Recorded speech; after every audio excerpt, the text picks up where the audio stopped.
আমি দুইটা সিরিজে চাই যেন আমাদের প্লেয়াররা খুব চ্যালেঞ্জের মুখে পড়ে। আমি তো কোনোদিন বলিনি। যদি আমি বলতাম যে আমি শিখতেছি, নতুন কোনো কিছু ধারাবাহিক তৈরি করতে যেতাম, তাহলে হয়তো এই অ্যান্সারটা দিতে পারতাম। ঘরের মাঠে যখন খেলা হয় তখন ক্রিকেটাররা কিন্তু চেনা কন্ডিশন, চেনা সব কিছুর মাঝে একটা কমফোর্ট জোন খুঁজে পায় এবং সেটাই ভালো পারফরমেন্স এনে দেয়। তবে লিটন কুমার দাস, টাইগারদের টি-20 অধিনায়ক, তিনি কিন্তু বলছেন ঘরের মাঠে যেই দুই সিরিজটা আছে বিশ্বকাপের আগে, বাংলাদেশের দুইটি সিরিজ, ওয়েস্ট ইন্ডিজের বিপক্ষে সিরিজ এবং আয়ারল্যান্ডের বিপক্ষে দুই সিরিজের 6টি ম্যাচে ক্রিকেটারদের যত বেশি সম্ভব চ্যালেঞ্জে ফেলতে চান তিনি। অর্থাৎ হোম কন্ডিশনে তাদেরকে বিরূপ একটা এক্সপিরিয়েন্স দিতে চান। সেটা কেন?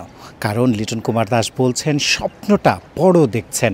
বিশ্বকাপের মঞ্চে ভালো কিছু করতে হলে কমফোর্ট জোনের বাইরে গিয়ে চ্যালেঞ্জটা নিতে হবে ক্রিকেটারদের, এবং সেটার শুরুটা হচ্ছে এই আগামীকাল থেকে শুরু হতে যাওয়া ওয়েস্ট ইন্ডিজের বিপক্ষে টি-20 সিরিজে, যেখানে টাইগাররা সিরিজ জয়টা নিশ্চিত করতে চাইবে, তবে পিছিয়ে থেকে। লিটন কুমার দাস বলছিলেন ম্যাচ পূর্ববর্তী সংবাদ সম্মেলনে যে পিছিয়ে থেকে তিনি শুরু করতে চান।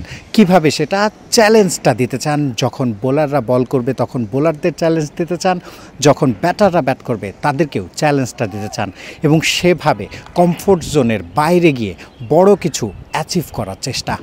এটা একটু রিস্কি বটে, ফল অনেক সময় আপনার পক্ষে আসবে না, তবে লিটন কুমার দাস সেই পথটাই বেছে নিয়েছেন। অন্তত সংবাদ সম্মেলনে তেমনটাই বললেন। বাংলাদেশের ক্রিকেটে সবসময় যেই শব্দটা বেশি প্রচলিত সেটা হচ্ছে শেখা। আমরা শিখছি, আমরা শিখব। তবে লিটন কুমার দাস দাবি করলেন তিনি কখনো বলেননি শেখার প্রশ্ন, বরং তিনি বলছেন এই সময়টাতে শেখার নয়, বরং দলটাকে বড় কিছু, ভালো কিছু দেওয়ার সময়, এবং সেই দেওয়ার সময়টা আসছে সামনে বড় মঞ্চ। ফেব্রুয়ারিতেই ভারত এবং শ্রীলঙ্কার মাটিতে বসতে যাওয়া টি-20 বিশ্ব আসরে টাইগারদের ভালো একটা কিছু দেওয়ার সময় এসেছে সমর্থকদের। সমর্থকরা বারবার হতাশ হচ্ছে এবং সেখান থেকে টাইগারদের ভালো কিছু করে তাদের মুখে হাসি ফোটানোর একটা যে দায়িত্ব, সেটাই পালন করতে চান লিটন কুমার দাস, এবং সেটা কিভাবে দলকে চ্যালেঞ্জ জানিয়ে একেবারে কমফোর্ট জোনের বাইরে গিয়ে চ্যালেঞ্জটা নেওয়াতে সক্ষমতা তৈরি করতে চাচ্ছেন অধিনায়ক লিটন দাস। এবং সেটা যদি টাইগাররা ঠিকঠাক করতে পারে তাহলেই কিন্তু বড় মঞ্চে, যেখানে স্পোর্টিং উইকেট, অনেক চ্যালেঞ্জ, সেখানে চাপের মুখে ভেঙে পড়তে দেখব না টাইগারদের।